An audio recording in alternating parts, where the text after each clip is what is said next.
E João Batista é levantado em um contexto onde os homens da lei, eles governavam. João Batista, ele é gerado em um contexto onde os homens da lei, eles se achavam semideuses. E nos dias atuais não tem sido diferente o que tem acontecido conosco. E eu li o texto para você que está em Hebreus 3. E lá no versículo 9, no versículo 8, 7 vai dizer assim: assim como proclama o Espírito Santo, hoje, se ouvirdes a sua voz, não endureçais o vosso coração, como ocorreu na rebelião durante o tempo da provação no deserto, onde os vossos pais me tentaram, pondo-me à prova, ainda que durante 40 anos tenham contemplado as minhas obras. Por esse motivo eu me indignei contra essa geração e declarei: o coração destes está sempre se desviando e não reconhecer os meus caminhos. Sendo assim, eu jurei na minha ira: estes jamais entrarão no meu descanso. E em dias tão caóticos como esses, em dias onde tanta calamidade tem acontecido, o Senhor tem nos convidado a entrar em um lugar de descanso. O Senhor tem nos convidado a entrar em um lugar onde nós confiamos plenamente na palavra que Ele já liberou. O Senhor tem nos chamado a voltar para o lugar da palavra, assim como foi com João Batista, porque João Batista ele jamais poderia proclamar uma mensagem que primeiro ele não conhecesse. Ele jamais poderia proclamar uma mensagem que primeiro não tivesse ferido tudo o que existe dentro dele. E o Senhor tem nos chamado para um tempo aonde a palavra nos fira, aonde a palavra nos jogue ao chão e nos quebre, e nos revele as nossas misérias. O Senhor tem tentado mostrar para nós todos, a igreja do Senhor, que existe uma palavra que precisa ser acessada por nós, para que ela seja proclamada com vida, trazendo liberdade aos cativos, trazendo cura aos enfermos e nos fazendo participantes dessa obra que quem é o sumo construtor é Jesus. Muitas das vezes nós nos perdemos querendo construir coisas para o Senhor. E nós nos esquecemos que Jesus, Ele é a base sólida. Ele é o maior construtor de todos. E Ele nos convida a participar dessa empreitada junto com Ele. Mas a única forma que nós temos de participar daquilo que Ele está gerando é se nós estivermos nele. É se nós estivermos dentro do coração dele. É se nós estivermos dentro da mente dele. Quando nós saímos desse lugar, nós nos rebeliamos, assim como aquele povo no deserto. E o Senhor vai dizer que Ele se indignou contra aquela geração. O Senhor se irou contra aquela geração, porque eles eram rebeldes. O Senhor se indignou porque eles viviam se desviando. E eles não reconheciam o caminho do Senhor. Reconhecer ao ponto de ter uma identificação. Porque nós só podemos reconhecer ao Senhor quando nós ouvimos aquilo que Ele tem para dizer e nós nos identificamos com aquilo que Ele está falando. Até que isso se torne uma verdade eterna dentro de nós. E isso faça com que a gente não se desvie do caminho e que a gente reconheça quais são os caminhos que estão sendo abertos por Ele. E quando nós reconhecemos quais são os caminhos que estão sendo abertos por Ele, nós passamos por esse caminho, louvando a Ele. Nós passamos por esse caminho, engrandecendo o nome dEle. Nós passamos por esse caminho, fazendo parte, de forma efetiva e eterna, da missão dEle na terra, que é redimir o mundo com Ele. E o Senhor vai dizer que Ele jurou na sua ira, que aquele povo não entraria no descanso de Deus. Porque durante todo o período em que eles estavam no deserto, muitas tribulações vinham até eles. Mas enquanto eles obedeciam à voz de comando que estava em Moisés, representando o Senhor no meio deles, eles tinham a provisão do Senhor. No frio, uma coluna de fogo. À noite, o Senhor os visitava. De dia, o Senhor os visitava. E eles tinham descanso, porque eles sabiam que naquele momento o Senhor os estava aguardando. E por isso eles entravam no descanso de Deus. Mas o descanso está diretamente ligado à obediência que nós devotamos ao Senhor. Quando nós temos um coração obstinado, quando nós temos um coração duro, quando nós temos um coração que não se submete à voz de comando do Senhor, nós não vamos conseguir entrar no descanso do Senhor. O descanso do Senhor daquele povo não era simplesmente entrar em Canaã e possuir uma terra. Mas o descanso do Senhor para aquele povo era ter a convicção de que a presença do Senhor estava cuidando deles a cada momento. Todos os dias, até que Canaã fosse uma realidade. E muitas das vezes nós achamos que descansar no Senhor é quando nós recebemos aquilo que Ele disse que nos daria, ou quando Ele faz em nós aquilo que Ele prometeu que faria. E quando nós começamos a viver esse tempo bom, quando nós começamos a viver esse tempo de cumprimento de promessa, nós achamos que nós já estamos no descanso do Senhor. Porém, o descanso do Senhor não tem nada a ver com isso. O descanso do Senhor tem a ver com o quanto nós o contemplamos. O descanso no Senhor tem a ver com o quanto de beleza nós conseguimos achar nele, mesmo que tudo à nossa volta esteja destruído. O descanso do Senhor tem a ver em desfrutar soberanamente de tudo aquilo que Ele tem nos dado. E eu não estou falando de coisas materiais, eu estou falando de coisas espirituais. Isaías 40 vai dizer o seguinte: há uma voz que clama em meio à terra desértica: preparai o caminho para Yahvé, na estepe, aplainai os caminhos, aplainai uma vereda para o nosso Deus. E o Senhor começou a falar comigo sobre essa mensagem, e Ele falou para mim que nesses dias Ele levantaria homens e mulheres proclamadores da sua justiça. E é impossível nós proclamarmos a justiça do Senhor sem que nós entendamos o quão bom Ele é e o quão imutável Ele é. A justiça de Deus tem a ver com a imutabilidade de Deus. A justiça de Deus não tem a ver com uma ação direta de Deus para o homem, ou para uma cidade, ou para um lugar. Mas a justiça de Deus tem a ver com a imutabilidade do caráter de Deus. Porque quando nós caminhamos com o Senhor e nós passamos a descobrir quem o Senhor é, os atributos de Deus, as virtudes de Deus, as considerações de Deus, aquilo que Deus pensa sobre o pecado, aquilo que Deus pensa sobre o próximo, aquilo que Deus pensa sobre família, aquilo que Deus pensa sobre comunidade, sobre igreja, nós passamos a desfrutar da justiça de Deus. Porque a justiça de Deus tem a ver com aquilo que Ele pensa sobre algo. Porque quando nós entendemos aquilo que Deus pensa sobre algo, nós começamos a construir a nossa vida em cima dessa base. Nós passamos a construir os nossos dias em cima dessa base, que é imutável. E quando nós vivemos aquilo que Deus pensou, quando nós vivemos aquilo que Deus sonhou, inevitavelmente nós andaremos em justiça. Porque aquilo que Deus pensou é bom, é justo e é para sempre. E quando nós acessamos esse lugar de quem Deus é, e daquilo que Deus pensa, e daquilo que Deus faz, do plano global de Deus, de redimir o mundo, de fazer com que tudo aquilo que o primeiro Adão fez cair e quebrar, transportando Jesus para esse lugar sujo, que somos nós que habitamos, isso revela que o Senhor está aplainando a vereda dele. Vereda é caminho. Lá em Isaías 40 vai dizer que existe uma voz que clama em meio ao deserto. E essa voz, ela vai preparar o caminho para Yahvé. E essa voz, ela vai aplainar uma vereda para o nosso Deus.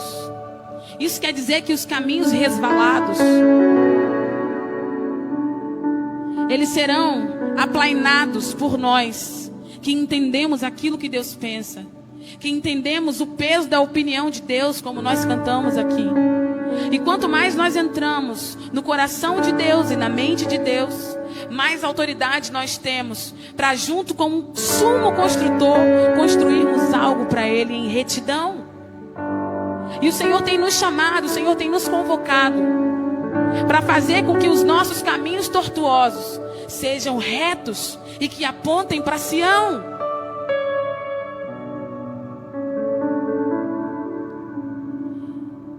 E lá em Lucas 1, vai dizer sobre o encontro de Maria com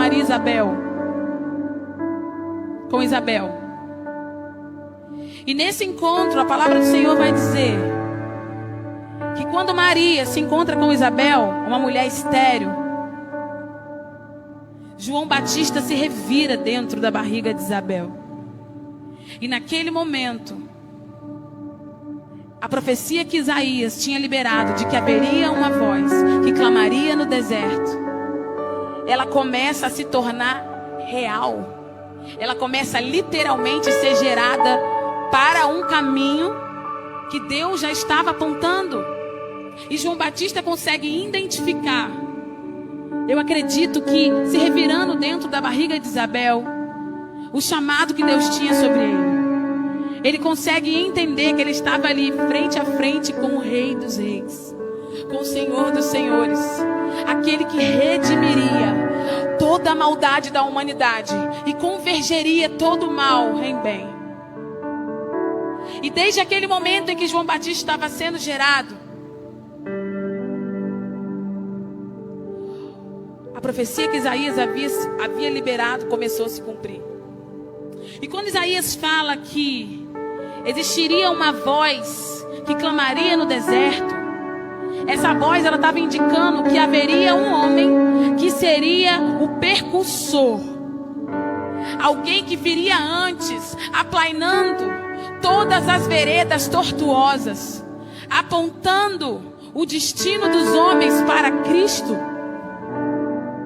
Quando Isaías fala de uma voz, Isaías está falando, vai vir que ele vai preparar o caminho para que todos aqueles que estão se perdendo voltem-se para Ele em arrependimento, convertam os seus caminhos maus em bem e continuem a missão de preparar o caminho até que Ele venha novamente. E toda a nossa vida consiste nisso. A nossa vida consiste em não construir coisas apenas nessa vida. Tudo isso é uma bonificação de Deus. Ele não precisava dar nada para nós. Nós precisamos viver os nossos dias entendendo isso diligentemente. Nós precisamos colocar isso na nossa cabeça, que talvez existam coisas que você queira muito, que Deus pode te dar, mas Ele não vai te dar.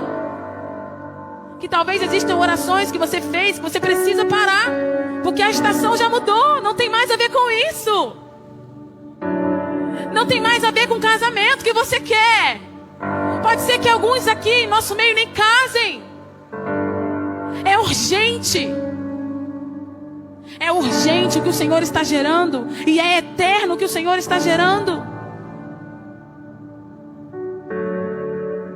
E o Senhor tem nos convocado em uma assembleia solene como essa, para voltar os nossos olhos para Ele.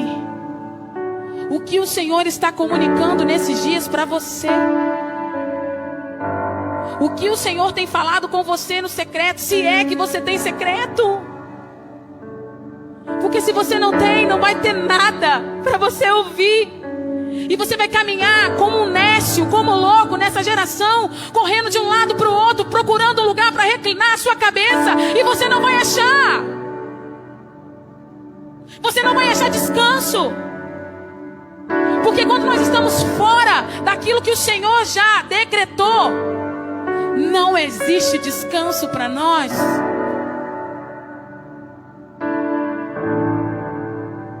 É por isso que aquele povo no deserto não conseguiu entrar no descanso do Senhor. Eles estavam sempre pedindo mais. Eles estavam sempre pedindo mais comida, mais bebida.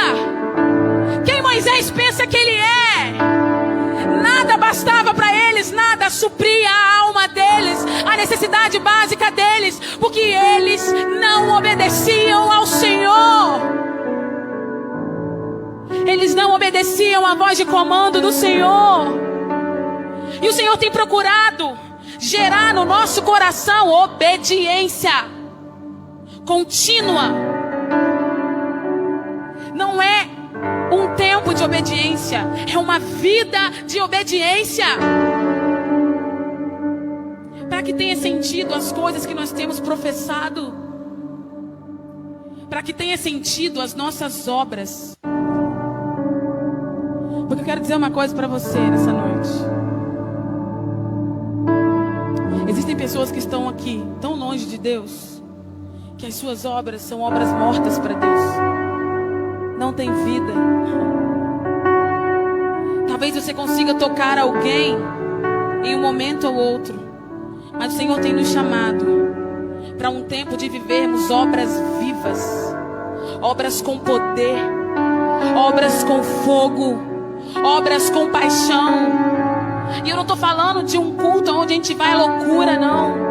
Eu estou falando de um coração que é um culto devocionado a Deus todos os dias, até que Ele venha.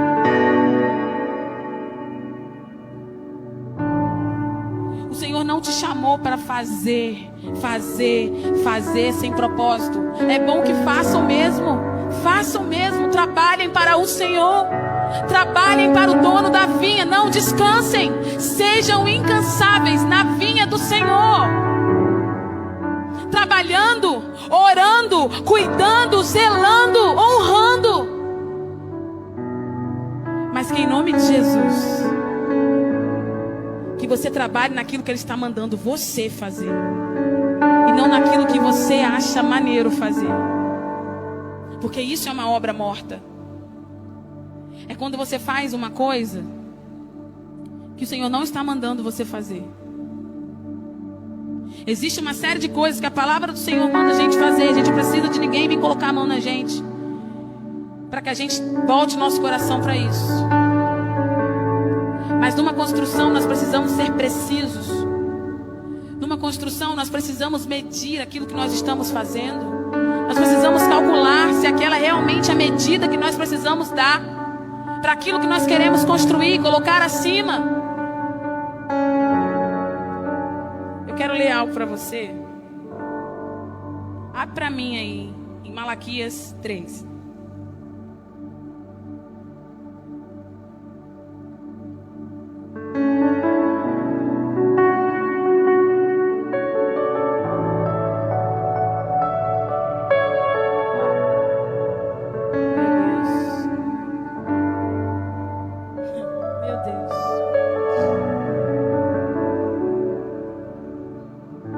Vai dizer assim: eis que eu enviarei o meu mensageiro, que preparará o caminho diante da minha pessoa. E então, de repente, o Senhor, a quem vocês buscam, virá ao seu templo. E o mensageiro da aliança, a quem vocês desejam, eis que ele vem, diz o Senhor dos Exércitos. Mas quem poderá suportar o dia da sua vinda? E quem poderá subsistir quando ele aparecer? Porque ele é como o fogo do ourives e como o sabão dos lavandeiros. Ele se assentará como derretedor e purificador da prata. Ele purificará os filhos de Levi e os refinará como ouro e como prata. E eles trarão ao Senhor as ofertas justas.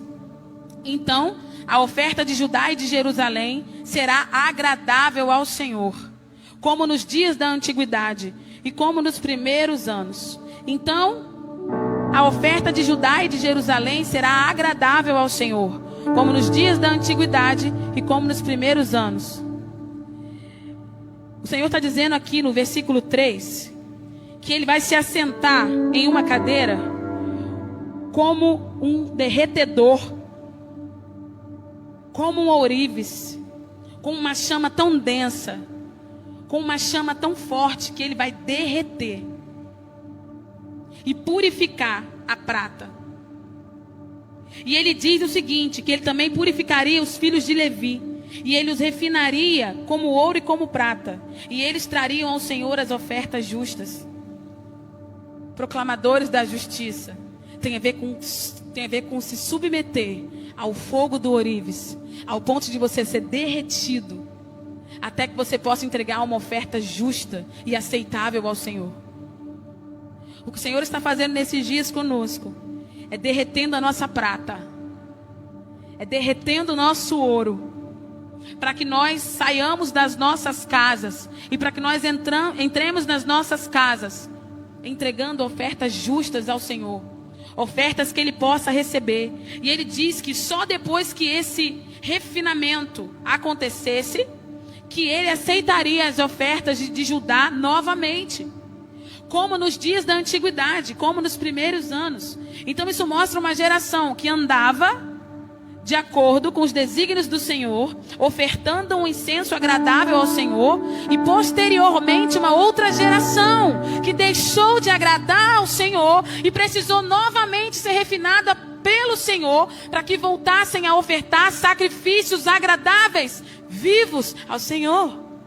Para que Ele pudesse realmente aceitar aquelas ofertas, seria preciso que aquele povo, que aquela geração passasse por um momento de fogo denso, para que ele fosse derretido, para que descesse na presença do Senhor e reconhecesse que a oferta que estava entregando ao Senhor não era uma oferta agradável, porque não existe nada que nós entreguemos ao Senhor que antes Ele já não nos tenha pedido, ou não tenha pedido aos antepassados que nos antecederam desde a antiguidade, desde os tempos antigos.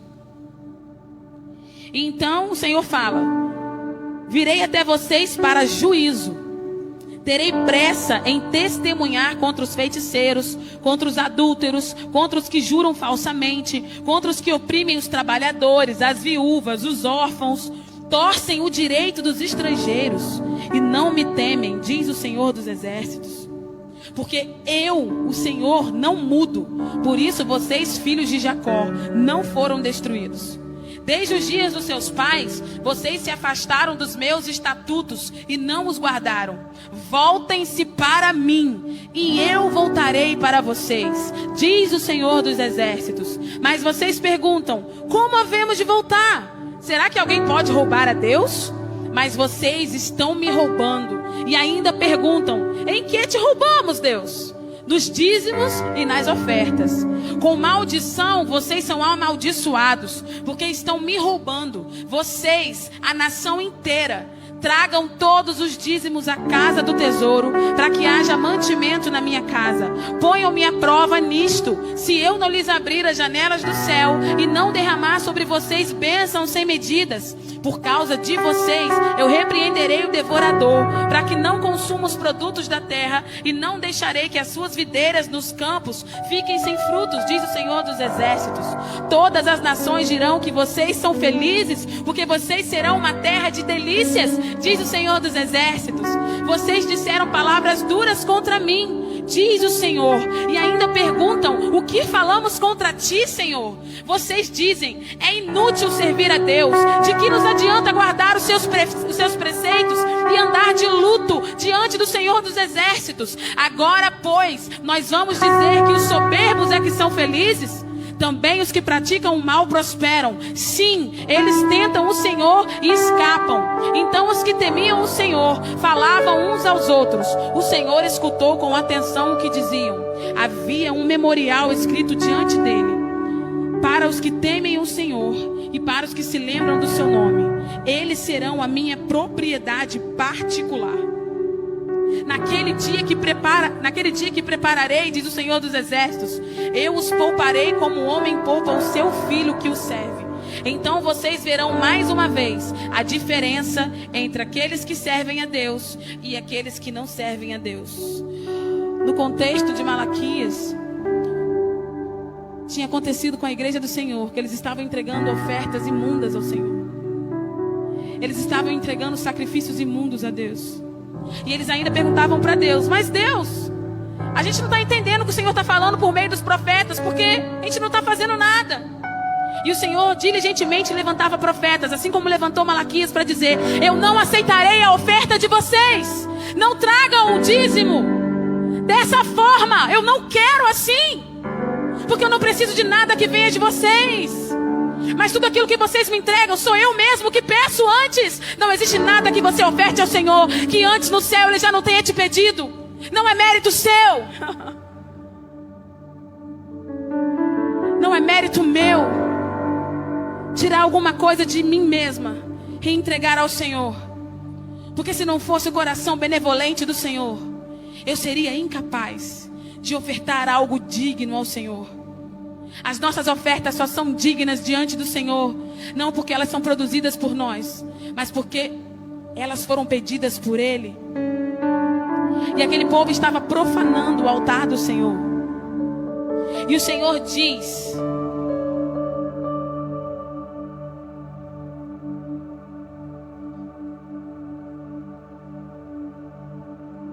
que Ele faria uma promessa para aquele povo de evitar que as pragas devorassem as colheitas daquele povo.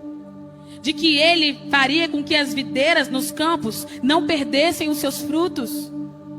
A gente está falando de um contexto totalmente voltado para a agricultura, porque era o mantimento daquele povo, gente. É isso que Deus estava falando para eles. Se vocês não consertarem a vida de vocês, se vocês não ofertarem algo digno para mim, eu vou permitir que o devorador coma a vinha de vocês. O Senhor estava falando que Ele iria sair de uma esfera espiritual e Ele ia começar a atuar numa esfera terrena. É o que nós temos vivido nesses dias, gente. O Senhor nos chamou a atenção espiritualmente diversas vezes para que nós nos voltássemos para Ele. E porque nós não ouvimos os profetas, e porque nós não ouvimos a palavra do Senhor por meio da Bíblia, por falta de um relacionamento com a palavra de Deus, o Senhor feriu a terra. O Senhor feriu a terra com morte. O Senhor feriu a terra e ainda continua ferindo a terra, até que os nossos corações se voltem para Ele com ofertas genuinamente agradáveis a Ele, que subam não como um cheiro imundo, mas como um cheiro agradável. E o Senhor faz uma promessa para aquele povo, que se eles se voltassem ao Senhor, eles seriam uma terra de delícias. Eles seriam uma terra onde todas as pessoas que passassem por ali iriam entender e enxergar o Senhor através do fruto da terra daquele povo. Porque tudo aquilo que acontece espiritualmente nas nossas vidas, isso se reflete na terra. E quando o Senhor libera uma palavra sobre João Batista, dizendo que ele levantaria um que prepararia o caminho, o Senhor estava entrando em um lugar celestial e trazendo uma realidade celestial para a terra. João Batista representava a vida de Deus. João Batista representava as virtudes e a doutrina do céu descendo na terra, para que os homens pudessem ser uma terra de delícias.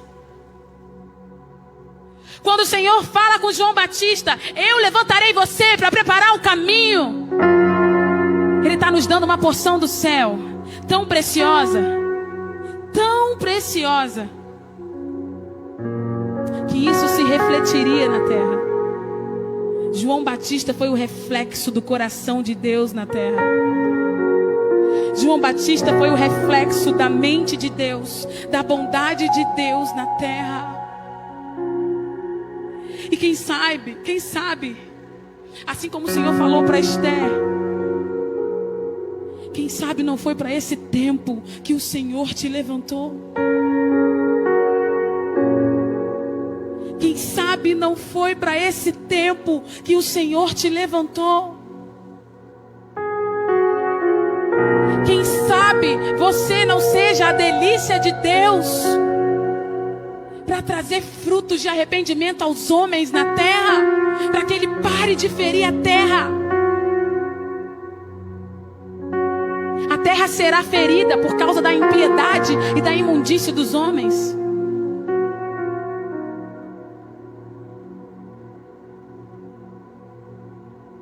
Mas quando o Senhor encontra um justo em Sodoma e Gomorra, Ele livra aquele povo.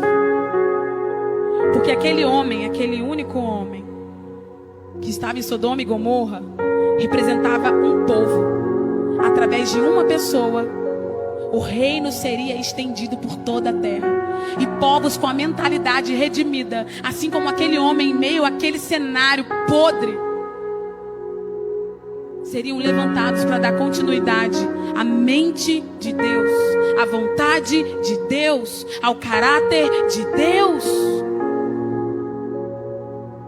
Quem sabe o Senhor não tem colocado com mais velocidade pessoas em lugares estratégicos?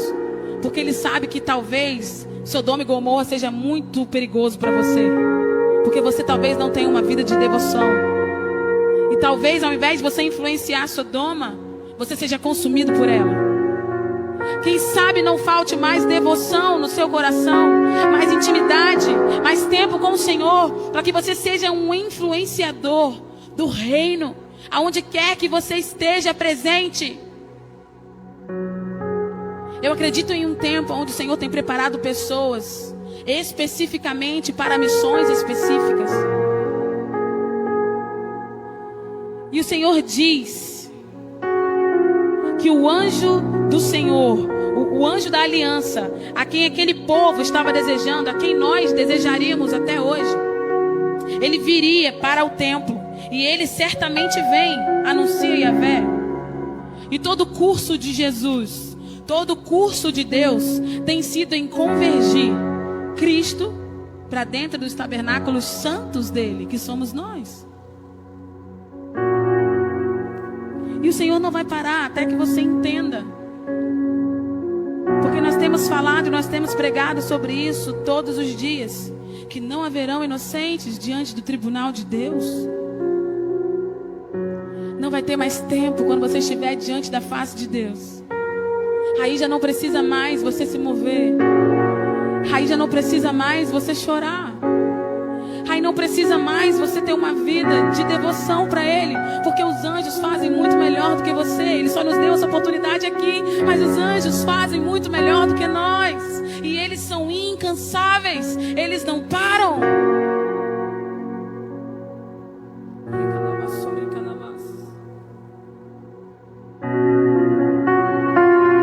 Precisa de nós.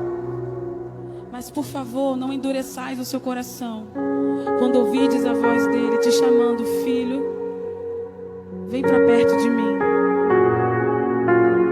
Filho, o descanso que você precisa está em mim. Então se submeta em obediência a mim, o seu Elohim, o seu Deus, aquele que entende as suas culpas, aquele que entende as suas feridas, aquele que sabe das suas lutas, mas não é porque conhece as suas lutas que vai aceitar com que você ofereça qualquer tipo de sacrifício para Ele. Ele não vai mudar, independente da sua dor. Ele vai continuar requerendo sacrifícios aceitáveis a Ele. O Senhor vai requerer sacrifícios aceitáveis. Você pode se rasgar na presença dEle, dizer, chamar o nome dEle, mas se a sua vida não for uma oferta agradável a Ele, você vai estar só ferindo a sua pele, porque nada vai estar subindo para Ele. E nós temos visto pessoas se rasgando, literalmente,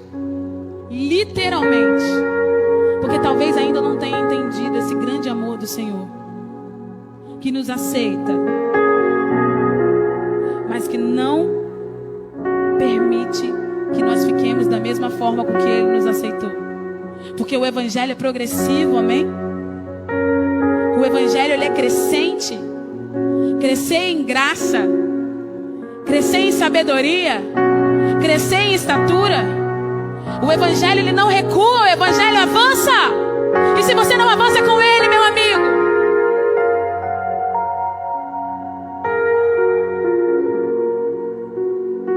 você vai chorar amargamente naquele grande dia.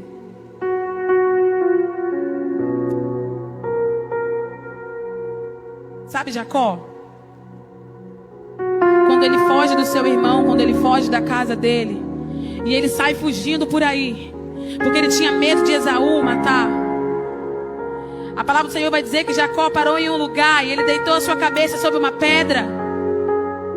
E Jacó, ele teve uma visão celestial de uma escada, onde ele via anjos subindo e descendo, anjos subindo e descendo, anjos subindo e descendo, enquanto ele reclinava a sua cabeça, mas não tinha descanso. Porque quando nós não estamos no Senhor, obedecendo à vontade dEle, nós não temos descanso. Mas eu quero dizer uma coisa para você, que o Senhor falou para mim nesses dias. Ainda que você esteja fugindo e pare à beira do caminho, o céu ele não vai deixar de se movimentar porque você está com a cabeça sobre a pedra, na beira do caminho. Porque o céu ele avança. E a representação daquela escada com aqueles anjos subindo e descendo revela para nós que o Senhor não precisa de nós para trabalhar para Ele. Os anjos já fazem isso. E os anjos não param. Eles são ininterruptos. Enquanto Jacó estava deitado com a sua cabeça sobre a pedra, o céu continuava se movendo. Então o que eu quero dizer para você nessa noite, que se você estiver à beira do caminho, meu amigo, o céu vai continuar se movendo. Ele não vai parar para que você venha e se mova junto com Ele. O céu está te convidando. Vem! Sobe! Vai para Sião!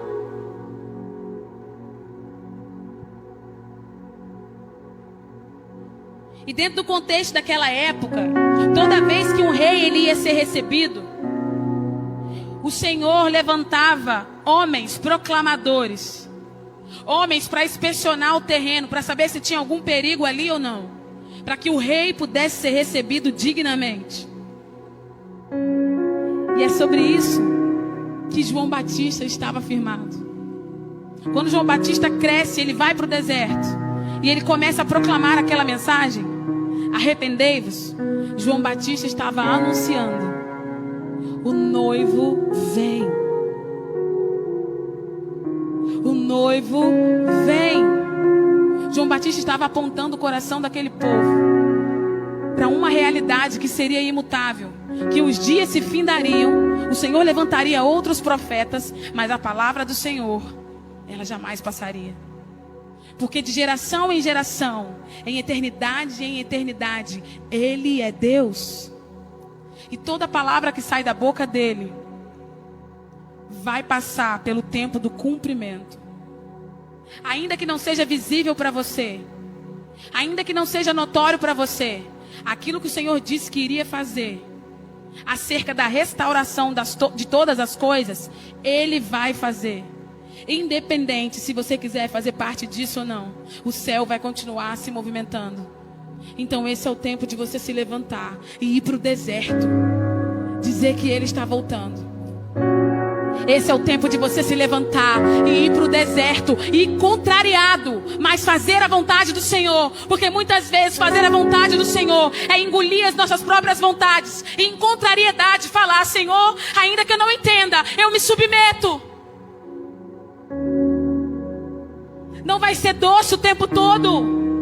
Muitas vezes vai ser amargo demais. Mas o Senhor espera que você se atente para isso o quanto antes possível. Porque o tempo é urgente. A hora é agora. É hoje. Não é amanhã. Não é quando você se achar pronto. Porque Deus não precisa de ninguém pronto. Ele é soberano, amém?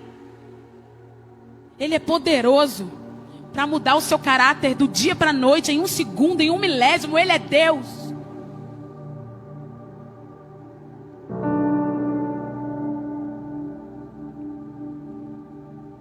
Ai, Jesus. Naqueles dias apareceu João Batista pregando no deserto da Judéia. Naqueles dias,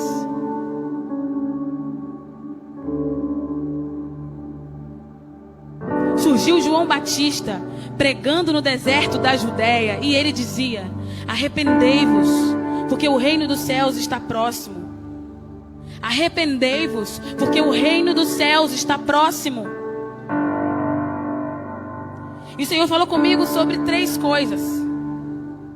Para que nós consigamos genuinamente viver algo para o Senhor e construir algo para o Senhor, nós precisamos de 3 coisas. Inicialmente, conhecer a voz que nos chama,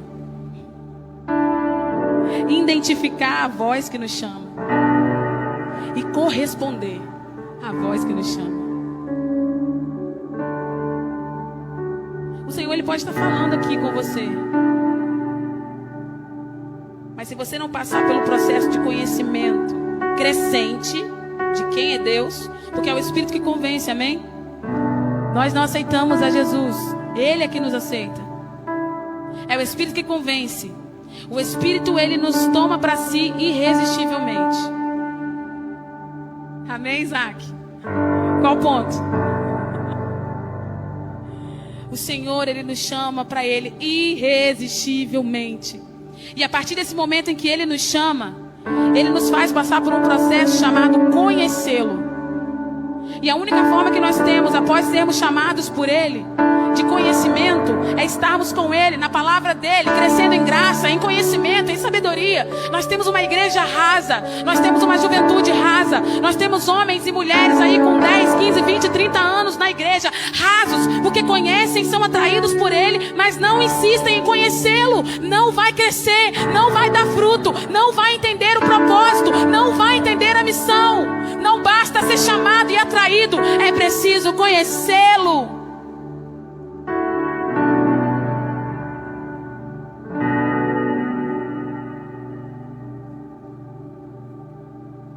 Oséias 13, versículo 5 vai dizer o seguinte: eu zelei e cuidei de vocês no tempo do deserto, naquela terra árida e calorenta. Thaís, o que isso tem a ver com conhecer a Deus? Porque o próprio Deus estava cuidando daquele povo e aquele povo não sabia que ele era Deus. Porque quando nós realmente conhecemos e sabemos quem é o Senhor, é irresistível estarmos nele, não estarmos nele. Aquele povo recebia uma provisão do Senhor todos os dias, mas aquele povo não se permitia conhecer ao Senhor em profundidade. E por isso eles se rebelavam contra Deus. Lá no livro de Jeremias 1:5 vai dizer o seguinte: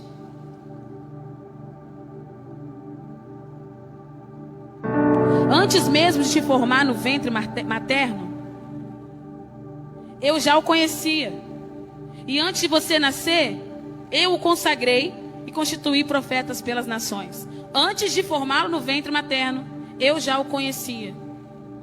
Então, para que nós o conheçamos, ele precisa fazer com que nós sejamos atraídos para ele.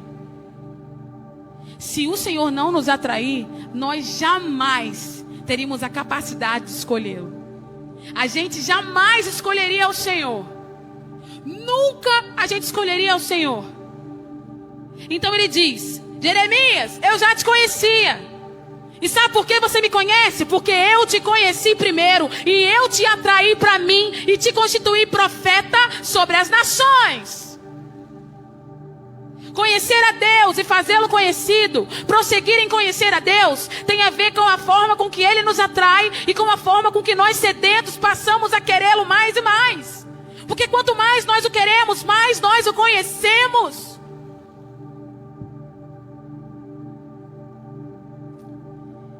Em Salmos 36:10 vai dizer o seguinte: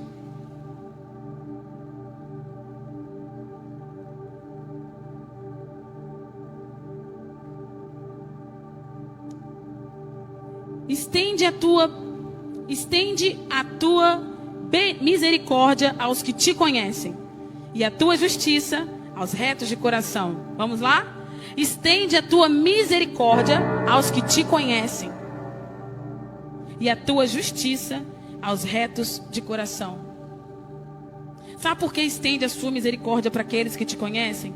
Porque só quando nós conhecemos a Deus, nós conseguimos entender que é Ele que está intervindo em alguma área das nossas vidas. Quando nós não conhecemos a Deus, é a força do universo, como lá fora as pessoas dizem, que está tendo misericórdia de nós. Quando nós não o conhecemos, é o pensamento positivo que faz com que coisas boas sejam atraídas para nós. É a energia boa de alguém que faz com que nós sejamos alcançados por alguma benevolência. Mas quando nós conhecemos ao Senhor, nós sabemos que quando nós somos livrados, e até mesmo quando nós não somos livrados como gostaríamos, é o Senhor estendendo a sua misericórdia sobre nós. E a tua justiça aos retos de coração. A justiça, como lá no princípio eu falei no início da mensagem, tem a ver com retidão. Caminhos resvalados, eles precisam da justiça de Deus, para que eles sejam aplainados e sejam retos. Então conhecer a Deus tem a ver com perceber a manifestação de Deus aonde quer que nós estejamos. Quando nós percebemos que o Senhor está ali, então nós o conhecemos como verdadeiramente Ele é. Só que para que nós conheçamos ao Senhor é preciso uma fome e uma sede muito grande. Senão você vai conhecer aquilo que falaram dele para você, sabe, Jó? Antes eu te conhecia só de ouvir falar, mas hoje os meus olhos te veem. Conhecer a Deus tem a ver com percepção da presença manifesta de Deus. Identificar a voz que nos chama. Lá em Gênesis 1:26 vai dizer sobre imagem e semelhança. Identificar não tem a ver com você apenas perceber, mas tem a ver com você tornar-se parte daquela essência que você identificou. Identificação tem a ver com identidade. Então você se torna um com Ele, imagem e semelhança. Então quando você identifica a voz de Deus, isso quer dizer que você está tão nele que você agora passa a fazer parte dele. Então você consegue tornar-se um com Ele. Essa é uma chave importantíssima para nós. Porque quando nós o conhecemos, isso quer dizer que nós precisamos ter fome e sede para continuar abrindo o nosso leque de conhecimento sobre Deus. E logo após passa um processo de identificação. Quando nós nos identificamos, nós estamos nos tornando um com Ele. Nós estamos nos tornando parecidos com Ele, semelhantes com Ele. Porque agora nós o conhecemos, então nós sabemos como Ele é e nós queremos ser também. Porque nós somos a sua imagem e semelhança. Então, no livro de João 4, vai dizer o seguinte: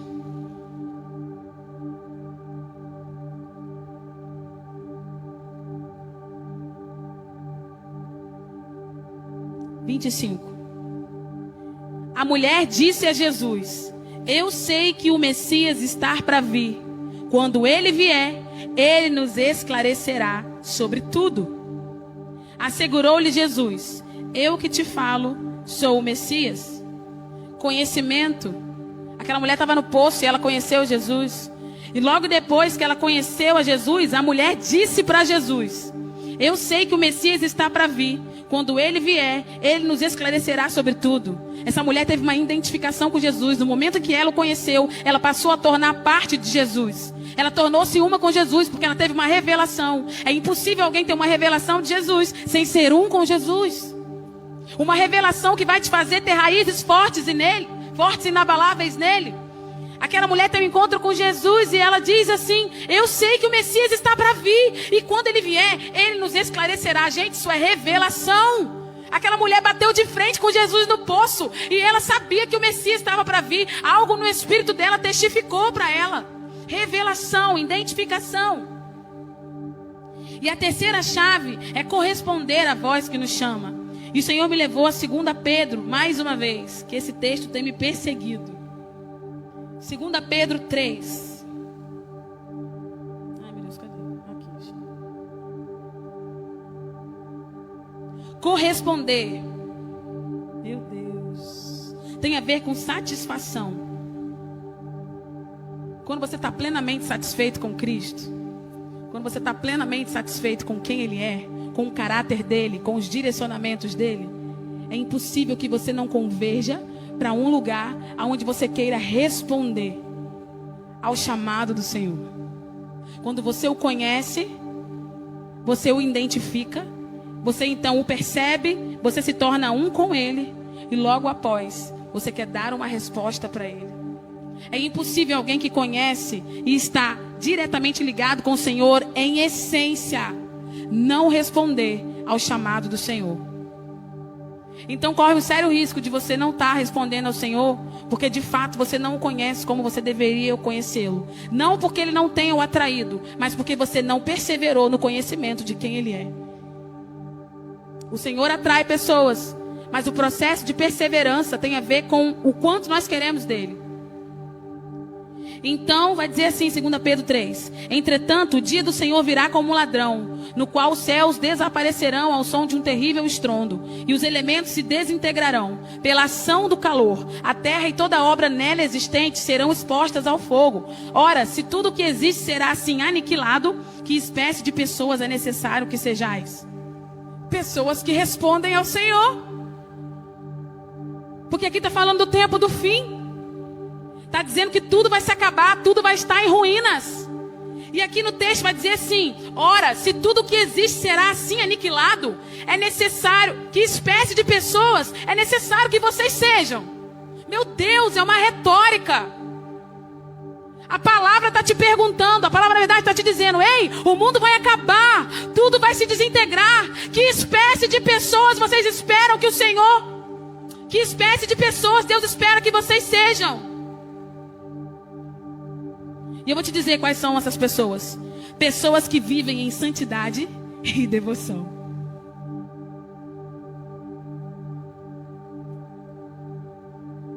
Pessoas que vivem em santidade e devoção. Responder ao Senhor não é quando você vai para a rua e proclama só que Ele está vindo e arrependei-vos. Responder ao Senhor é quando primeiro esse processo de santificação e devoção passa por você. Você responde quando você se santifica. Você responde quando você tem uma vida aos pés do Senhor. E aí sim, o Senhor te atrai para um deserto. E Ele coloca uma mensagem de arrependimento no seu coração. Que em nome de Jesus nessa noite, você seja essa espécie de pessoas que o Senhor quer encontrar. Pessoas que andam em santidade e devoção.